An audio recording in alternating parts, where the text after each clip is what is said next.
रिहन दैमारिया गाज्रि नङा गाज्रि नङा रिहन दैमारियाबो बहुत मोजां मानसि दिपेन बर'आबो बहुत मोजां मानसि दिनै जोंनि नुनायावहाय कारन आंनि फेमिलियावबो दिनै 10टा भट दोङो बे 10टा भेलुएबल भट जाय बेसेन गोसा भट बे भटखौ सोरनो होगोन मोनसे साननांगौआव दिनै फैदों गोबां गोबावजों खनसे बे जिथु सोलिबाय थानाय सम बे बिसायख'थिनि सम बे नुथायखौ लानानै आं फंनैसो बुंनो थाखाय दिनै आं फैनाय जाबाय दा बाथ्राया जाहैबाय नैबे जिथु स्क्रिनाव बुलायनाय नोंसोर भिडिअ नुबाय थादों बे ढेकियाजुलिनि जाथाय ढेकियाजुलि आरो उदालगुरि बे मोननैखौ लानानै आं बाथ्राखौ बुंगोन दिनै ढेकियाजुलि आरो उदालगुरि बे मोननैखौ लानानै आं बाथ्राखौ बुंनो हास्थायदों दानिया आं गिबियाव ढेकियाजुलिनि बाथ्राखौनो बुंनोसै ढेकियाजुलियाव अशोक सिंहाल आरो नैबे अनसुमा बसुमतारी होननाय सासे जोंहा जोहोलावा दिनै निर्दलीय हिसाबै दिनै मा होनना बुंगोन इलेक्शन दारायदों बेयाव ढेकियाजुलिनि गोबां बर' फिसाफ्रा दिनै बेखौ सापर्ट दङ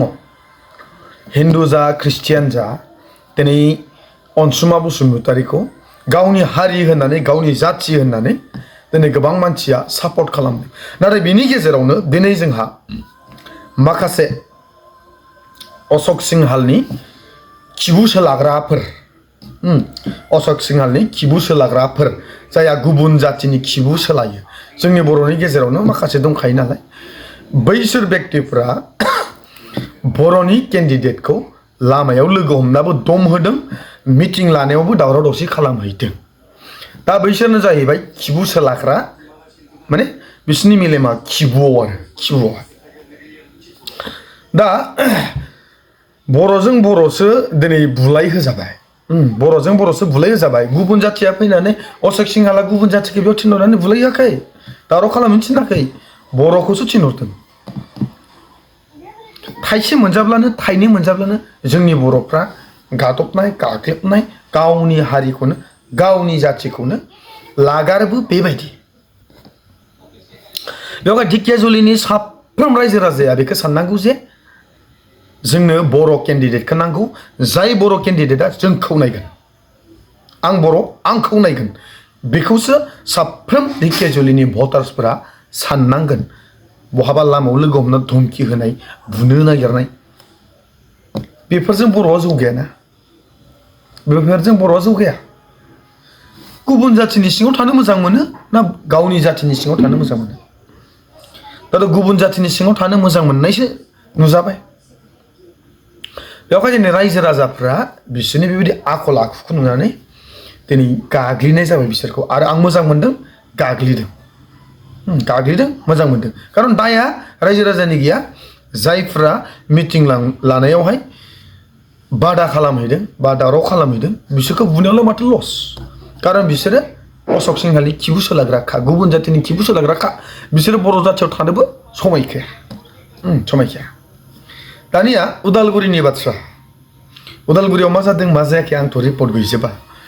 दिनैसिम फैदों उदालगुरियाव बेनिफ्राय उदालगुरिनि बिसय दाख्लै एसे गारि बुफायलायनाय नै माहाय दावराव दावसि खोनादों सोर बुफायदों सोर मादों आं बेखौ मिथिया नाथाय आं माखासे खोथाफोरखौ बिराद सानदों सिन्था खालामदों उदालगुरियाव सोरनो भट होनाया मोजां जागोन बेखौ आं सानगासिनो दङ कारन आंनि फेमिलियावबो दिनै 10टा भट दोङो बे 10टा भेलुएबल भट जाय बेसेन गोसा भट बे भटखौ सोरनो होगोन मोनसे साननांगौआव दिनै फैदों दानिया रिहन दैमारियाथ' गोबाव समनिफ्रायनो MLA जाबोबाय MCLA जाबोबाय दा बे रायजोनि थाखाय गोबां मावबोबायबो आरो दाबो मावगासिनो दाबो डिपुटि चिफआवनो दंखायो दे दा फारसेथिं जोंहा दिपेन बर' जायहा 20-22 बोसोर बर' हारिनि थाखाय खामानि मावबोबाय आरो दिनै बियो अकल हारिनिल' नङा ओनसोलनि थाखाय मावनो बियो दिनै ओंखारबोबाय नाथाय बिथांमोननि सायाव नोजोर बोयोब्ला मोननै दोलोखौबो जों फोथायनो हायि मोननै दोलोखौबो जोङो गनायनो हायि बा साननो गोनां बायदाव गोग्लैदों जुदि रिहन दैमारिखौ जोङो जुदि बे MLA इलेक्शनाव देरहा होयोब्ला रिहन दैमारिजों जायफ्रा दङ बिसोरल'सो देरगोन सिगाङाव जायफ्रा देरखादोंमोन बिसोरल'सो देरगोन गुबुन गोदान मानसिया रावबो देरनाय नङा थिकायानो होन जियानो होन रावबो गोदान मानसिया मोननाय नङा रिहन दैमारिजों जायफ्रा दङमोन बिसोरनो देरबावगोन गुबुन कुनु गोदान मानसिया सुबिदा मोननाय नङा जाय गोजामा दंखायो बे गोजामानो देरहाखागोन दे रिहन दैमारिखौ साननानै नाहरोबा जों बेखौ नुयो बिनिफ्राय दिपेन बर' आरो प्रमद बर' बिसोर सानैखौ साननानै नायहरोब्ला प्रमद बर'आथ' थांनाय 5 बोसोरावहाय मावनो थांगासिनो दं जानो थांगासिनो दं बेयावनो बोसोरा जोबहैबाय जासिगोन मावसिगोन रायलायगासिनो बेयावनो 5 बोसोरा जोबखाबाय बेना खामानियानो जाफुङाखिसै रादायल'सो होबाय न'खर साख्रि होगोन होनबाय गैया 10 थाखाखौनो मोनबावाखै दा प्रमद बर'आ जाबायदिहै UPPL दोलोआव हाबैदोंमोन एखे रोखोमै जोंहा दिपेन बर'आबो हाबैदों एखे रोखोमै दा बेखौबो एखेखौनो साननो गोनां दायो बेबो थगायगोन नामा प्रमद बर' बायदिनो कारन प्रमद बर'खौथ' आं थैहांबो फोथायखाया आं आसि बिजौबो फोथायखाया आं प्रमद बर'खौहाय मानो होनबा बिनियाव गोबां मिसलियाखौ आं नुनो मोनो प्रमद बर'नावहाय दिपेन बर'आबो जागोन नामा बेबायदिनो जों पाब्लिकफ्रा दिनै गोदाव सोराव जानानै दङ जायफ्रा मोजां मोनथाबनानै जायफ्रा पार्टियाव थाबथाबनानै खामानि मावो बिसोरसो दिनै मिटिं दावथिं एकदम गाथिंलाबायबाय थादों माने बेरायथिंफाबाय थादों जायफ्रा माने एसे एनै मोनफायो बिसोरसो माने नाथाय जों कुथिराम बाथिराम गामिनि रायजो राजाफ्रा दिनै उलुं गुजुं गोसोफ्रा सोरनो होगोन सोरनो मागोन बेबायदि जाना दं थिग खालामनो हायाखै गोबां बेक्तिया बेबायदि दा बेनिखाय आं मा बुंनो सानदों मोजांब्लाबो गाज्रिब्लाबो जोंहा जुदि सानै रायजोनि खामानि मावग्रा मोनोब्ला मोजां जायो आं बेखौ सानहरगासिनो आरो दै जुदि सानै मावग्रा मोनोब्ला मोजां जायो आरो UPPL देरहा बा BPF देरहा दा जोंहा जुदि उदालगुरियाव जुदि सानै मोनोब्ला MLA सासे MCLA सासे आलदा मोनोब्ला मोजां जायो बेनिखाय मोजांबाबो गाज्रिबाबो जुदि दिपेन बर'खौ जुदि देरहा हरहैयोब्ला मोजां जागोनदां बायदि मोनहरदों आरो आङो कारन मानो होननानै बुङोब्ला जुदि दा BPF सरकार दाखादों नालाय BPF सरकार दंखायो नालाय दा बिसोरहाथ' थाखा फैसानिथ' कुनु प्रब्लेम गैया खामानि दामानिनि कुनु प्रब्लेम गैया आरो बेयावहाय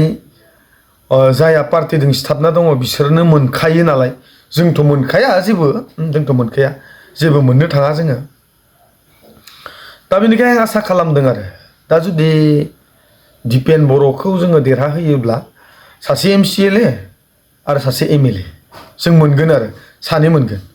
जुदि रिहन दैमारियानो जुदि देरहायोब्ला MLA नि खामानिखौबो बेनावनो थांनांगोन MCLA नि खामानिखौ बेनावनो थांनांगोन खनसेयाव मोननै खामानि मावनायाबो जानो हागौ आरो बियो लोगो हमनायनि बेलायावबो गासैखौबो बियो सम होजोबनो हायाबो जानो हागौ जुदि सानैब्ला बैनियाव खौसे बिनियाव खौसे थाङोब्ला मोजां जागोन आरो जोंहाबो सुबिदा जागोन आरो जोंहाबो बाथ्राया बेबायदि आरो कारन बिसोरहा अलरेडि पावार दंखायो BPFहा बेवहाय आंनि अपिनियनसो बियो आंनि साननायसो रायजोफ्रा मा सानदों सोर मा सानदों आं बेखौ जेबो बुंनो हाया खिन्थु रायजोफोरनि थाखाय बेयो मोजां जागोन जुदि दिपेन बर'खौ देरहा होनानै खनसे नायोब्ला मोजां जागोन कारन हारिनि थाखाय मावबाय जों हारिया जेबो होनो हायाखैब्लाबो नैबे बुस्थुखौनो जोङो होयोब्लाबो जासिगोनदां होननानै आं सानदों आरो रिहन दैमारिया गोबां सम मावबोखाबाय गोबाङा सहायबो मोनबाय रिहन दैमारिया गाज्रि नङा रिहन दैमारियाबो बहुत मोजां मानसि दिपेन बर'आबो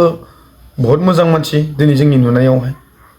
रिहनाबो मोजां मानसि रावबो गाज्रि होनना बुंनो हाया रिहनखौबो गासिबो मोजां नाथाय जोंनि पाब्लिकनि मोजांनि थाखाय साबसिननि थाखाय आं बे बाथ्राखौ सानबाय दं आरो जेनेबा सानबाय दं आंनि अपिनियन आरो बियो दा पाब्लिकआ मा बुङो नोंथांमोननि सायाव हामबायसै जय बर' हारिनि